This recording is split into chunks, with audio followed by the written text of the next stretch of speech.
Hey guys, it's Brian again. So I've been getting a lot of frequently asked questions on my videos that I want to address for those of you who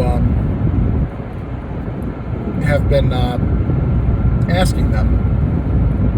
Once again, I apologize. I'm driving right now. My phone's clipped to the dashboard, so it might be a little shaky and have some background noise. So as far as frequently asked questions go, here we go.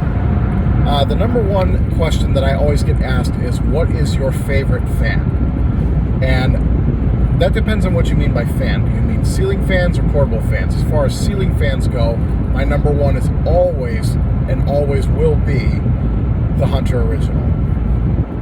And the reason for that is that they're actually quite hard to find in my area, and I didn't see them a lot as a kid. It was actually a very special treat for me to ever see a Hunter Original anywhere as a kid.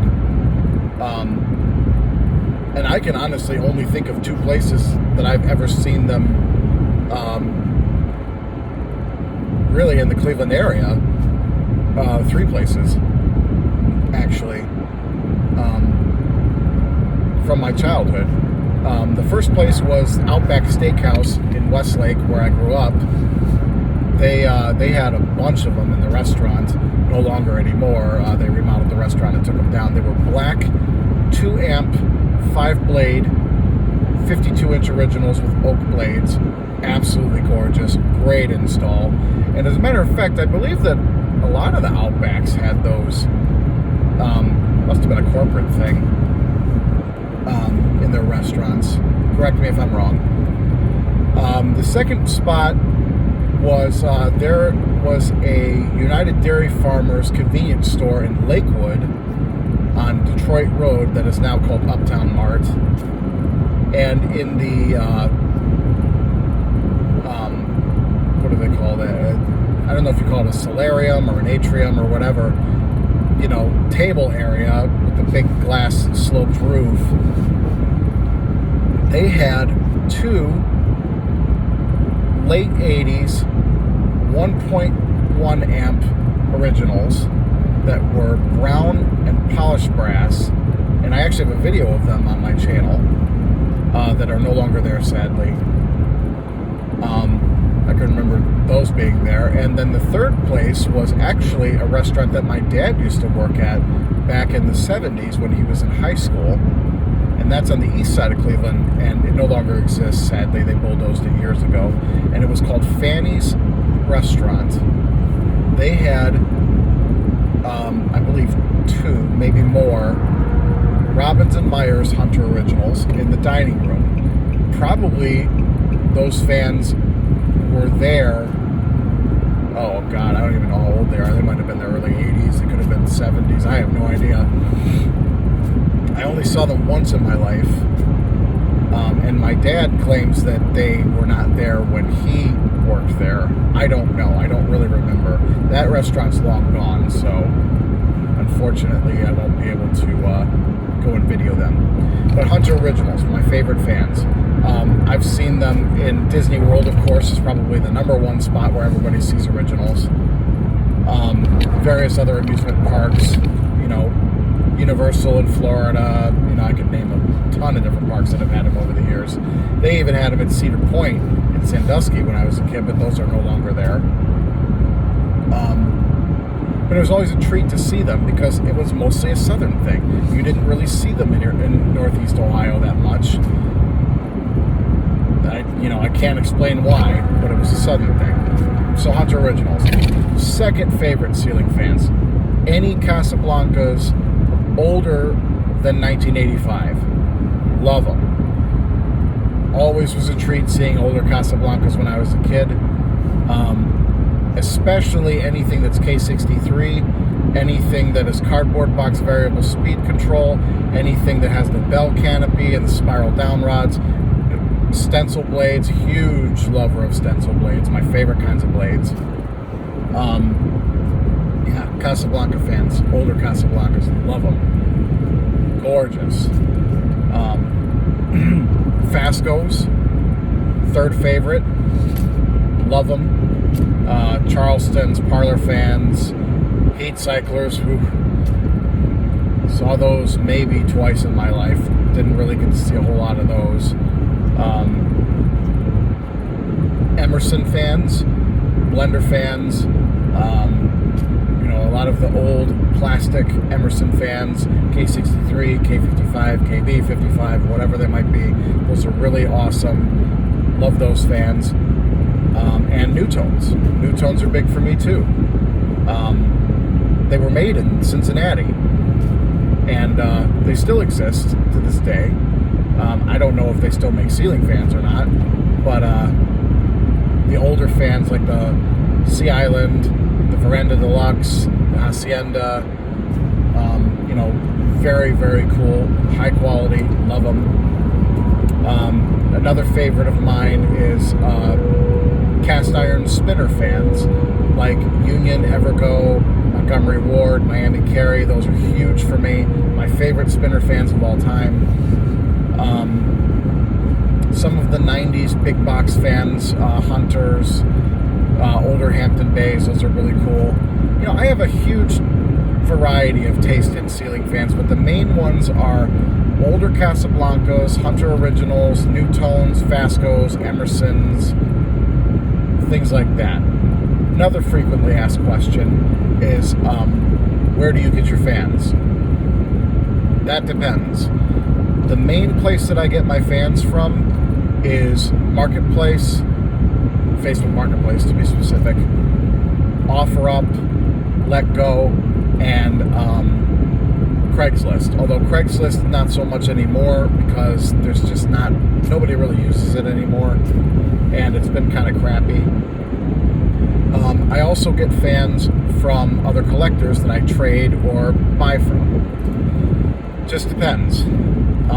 A lot of my video content also, this is another frequently asked question, where do you find the fans that you don't video out of your collection? Just about anywhere. When it comes to filming fans in public, you try to be as discreet as possible. Also try to get permission for whatever you're videoing. Some places don't like you to film in public. It's been kind of a hit or miss thing with me. I do film fans in vacation locations, places that I've stayed at, friends' houses, various other places. Occasionally I will get the opportunity to test a fan in the wild. It just depends on who I'm dealing with and where I'm at. Another thing is how many fans are in your collection. That has varied a lot over the years. I will say this, my collection is not as massive as it used to be. At one point in time, I had over 200 fans in my collection, and that's just ceiling fans. Portable fans, I have had a lot of portable fans. Currently, I'd say as far as ceiling fans go, I have 60 or less. As far as portable fans go, I couldn't even tell you. I haven't counted them. I know that it's been growing, but I try to keep less than 100 fans in my collection just for the purpose that they don't really get used. I mean, it just kind of is a waste to me to have something sitting in a box unless it's just that rare and you're never going to find another one. I'd rather that somebody enjoy it rather than it sitting in my attic or sitting in my shed or in my garage or whatever. So I try not to amass this huge collection. Most of what I test in video, I will either trade or sell or keep. Just depends on what it is. And I don't go for every fan anymore. Used to be a time when I go for just about anything I could find. Your taste changes over time. I don't go for a lot of the cheaper fans anymore because they're junk.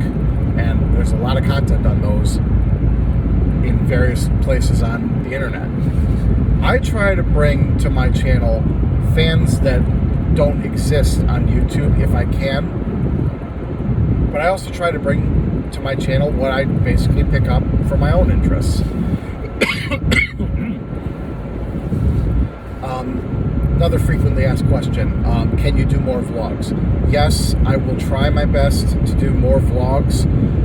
With COVID-19 and everything happening, you know, I didn't go to Fanimation this past year, mostly because I didn't really have the money to afford to go. And, you know, COVID-19, I wasn't really freaked out about it or anything. But, you know, a lot of variables came into play that did not allow me to go on that trip, so there was that. I will try to vlog my Fanimation trips as often as possible. You know, I'll do my best. As far as vlogging fan excursions, I'm not really going to do that because I pick up fans so frequently that it would honestly be boring to my viewers, you know, to do these big fan excursion videos. I mean, if it's something that special, maybe. We'll see. Another frequently asked question, are you going to upload any other content to your channel besides fans? No. Actually, you know what? I can't really say no. It really just depends on whether I wind up starting another channel based on my other interests and hobbies. We'll see. But I'm primarily going to say no just because this is a fan collector channel. I would like to do videos of like my truck, my various, you know, toys that I have, you know, my bike, my dirt bike, my three-wheeler, things like that. But I don't really want to put it on my fan collector channel. I just don't really see the point of it to mix and match like that. I have a lot of car videos that I want to upload, so I'm thinking about starting another channel based around cars. We'll see. So the short answer is no. Another frequently asked question is, how old are you? Currently, I am 30 years old. You know, I get questions on where do you live. I get questions on, you know, all kinds of other stuff. You know, if you really want an answer to that, where do I live? Like, the channel's called Cleveland Fan Collector. I'm from Cleveland, Ohio. That should answer that question. You know, I get a lot of people asking if they can meet up with me. I am more than willing to meet up with fan collectors, but I will say this. I usually meet in a public place just because safety reasons. If I don't know you, I will try to do videos more often on meeting other fan collectors. The ones that come to my house are people that I know, people that I've known for a very long time, that I'm good friends with. I'm more than willing to let you come to my house as long as you're not, you know, you don't have malicious intent, if you get what I mean. But the short answer is yes, I'm willing to meet other collectors. Just, you know, I try to be as safe as possible about this stuff, which I'm sure most of you can understand. I think that just about sums it up for the frequently asked questions on this channel. If I didn't answer questions that you have, please feel free to drop me a comment. Please feel free to message me on YouTube. Let me know. I'm more than willing to answer questions and do more videos like this. But for now, I'm going to end the video here. And thank you very much for watching. Don't forget to like and subscribe. Keep watching. More videos to come.